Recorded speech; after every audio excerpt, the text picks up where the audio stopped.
रायगड, महाराष्ट्रासह देश-विदेशातील ताज्या बातम्या पाहण्यासाठी मॅक्स इंडिया लाईव्ह चॅनलला सबस्क्राईब करा आणि बेल आयकॉन दाबायला विसरू नका.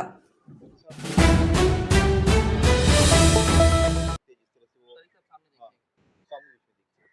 उनके बैन लगातार उनके बैन आ रहे हैं, तो कैसे देखते हैं उनके बैन?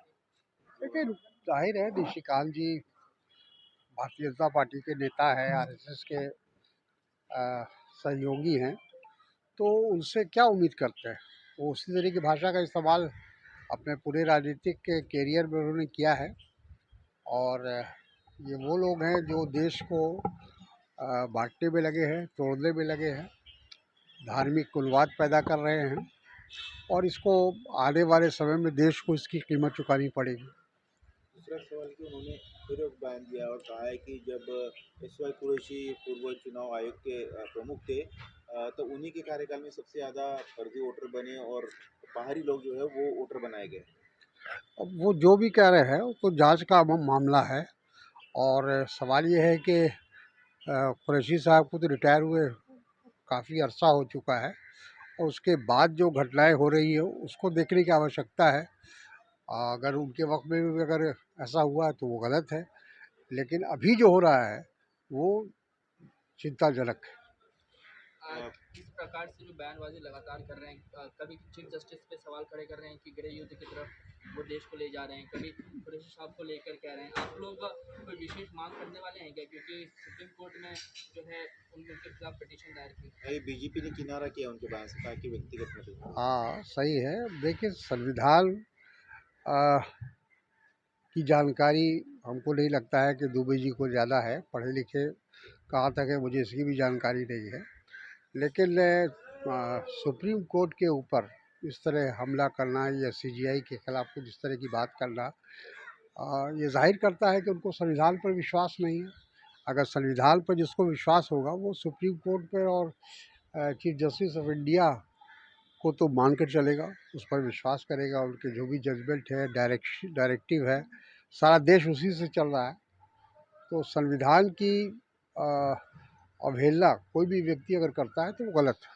फोकस को लेकर जिस तरह से सुप्रीम कोर्ट ने भी स्टेटस को दिया है, उसको लेकर क्या कहेंगे? और क्या आपको लगता है कि ये बिल जो है वो टिक पाएगा, कानून टिक पाएगा वहाँ? देखिए, मैं कोई लायर तो हूँ नहीं, मुझे ज़्यादा उसकी जानकारी नहीं है। संविधान हम लोगों ने सही तौर पर पढ़ा है, लेकिन जिस तरह से ये बिल पास किया गया और बलपूर्वक पास किया गया, क्योंकि उनकी संख्या ज़्यादा है, तो संख्या को आधार बनाकर, और जिस तरह से पूरा जो बिल को अगर कोई भी पढ़ता है या कोई भी देखता है, तो उससे साफ जाहिर होता है कि ये जो वक्फ बिल है ये एक समुदाय के खिलाफ है, और जो वक्फ की ज़मीन है उसको सरकार हड़पना चाहती है, अपने मित्रों को देना चाहती है। अनवर साहब, बिहार में साल के अंत में चुनाव होने हैं, क्या वहाँ पर सियासी मिजाज है? ये कहा जा रहा है कि 25 से 30 फिर से नीतीश। देखिए, कहने को तो कहा ही जाएगा, वो लोग एनडीए वाले कहेंगे ही, लेकिन हकीकत ये है कि अभी जितने सर्वे रिपोर्ट आ रहे हैं उसमें ये बात साफ जाहिर है कि इस बार नीतीश कुमार जी का बिस्तर गोल होने वाला है। 20 साल उनको शासन करने का मौका मिला। वो पहले ऐसे मुख्यमंत्री है जो इतने लंबे समय तक बिहार के मुख्यमंत्री के पद पर रहे हैं, और 20 साल में ऐसा कोई कारनामा उन्होंने नहीं किया जिससे बिहार को आगे बढ़ाने में, बिहार की गरीबी दूर करने में, भ्रष्टाचार कम करने में, महंगाई कम करने में, या कहा जाए पलायन रोकने में वो कामयाब हुए हैं। महागठबंधन का चेहरा कौन होगा? किसके चेहरे पर आप लोग चुनाव लड़ रहे हैं? देखिए, हम लोग की कोऑर्डिनेशन कमेटी बन चुकी है, समन्वय समिति बन चुकी है, जिसके अध्यक्ष पूर्व उप मुख्यमंत्री जी है, और आरजेडी सबसे बड़ी पार्टी है, जाहिर है। और वैसी हालत में हम लोग बैठ कर तय करेंगे, वो कोई विवाद का मसला नहीं है। तेजस्वी का सबसे बड़ी चेहरा क्यों पार्टी नहीं, है, लेकिन मतलब क्यों इतना तेजस्वी देर? को चेहरा घोषित क्यों नहीं कर रहे हैं? क्या दिक्कत है उनके अभी चेहरे? अभी कोऑर्डिनेशन कमेटी की बैठक होगी और सर्वसम्मति से हम लोग फैसला लेंगे। जो भी फैसला लेंगे वो सर्वसम्मति से, आम सहमति से लेंगे। ये आपकी पिछली जो बैठक हुई थी उसमें बीजेपी ने आरोप लगाया कि आपने तेजस्वी को जो है नज़रअंदाज करना शुरू कर दिया है।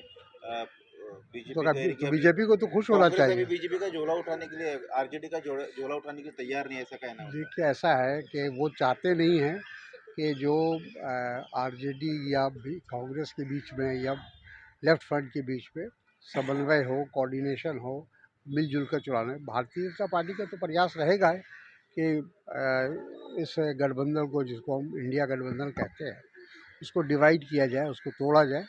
वो अपनी पूरी ताकत लगा रहे हैं उस काम में। लेकिन हकीकत ये है कि बिहार की जनता इस डबल इंजन की सरकार से उब चुकी है 20 साल में, और अब वो तब्दीली चाहती है, बदलाव चाहती है। कांग्रेस कितनी सीटें लड़ेगी? कांग्रेस के कुछ बना है आपका? अभी कुछ नहीं, अभी हमारी कोऑर्डिनेशन कमेटी बनाई गई है और एक उसकी बैठक होगी और उसमें तय होगा कि कौन पार्टी कितने सीट पर लड़ेगी। आज चिराग के लिए भी सर ये कहा जा रहा है कि वो केंद्र की राजनीति छोड़ बिहार की राजनीति में एंट्री मारना चाहते हैं।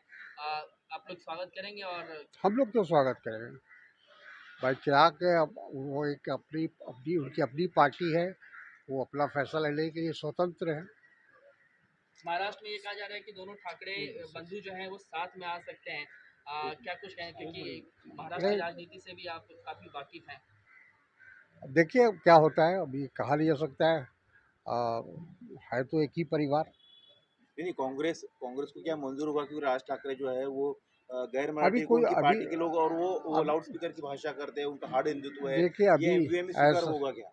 ऐसा है कि ये तो समय बताएगा, और बिहार, यहाँ की महाराष्ट्र कांग्रेस पार्टी वो तय करेगी कि हमें क्या करना है, क्या नहीं करना। राजीव साहब, एक अंतिम सवाल। पश्चिम बंगाल में जिस प्रकार से हिंसा हो रहा है वक्त के नाम पर, राष्ट्रपति शासन लगाने की मांग की जा रही है। पश्चिम बंगाल हिंसा को लेकर आप क्या राय रखते हैं? देखिए ये तो कराया जा रहा है, प्रायोजित है। भारतीय जनता पार्टी और आरएसएस ये चाहती है कि वक्फ बिल को लेकर सारे देश के अंदर एक तनावपूर्ण स्थिति पैदा किया जाए। नफरत घृणा तो उनकी राजनीति का हिस्सा है। चलिए, धन्यवाद।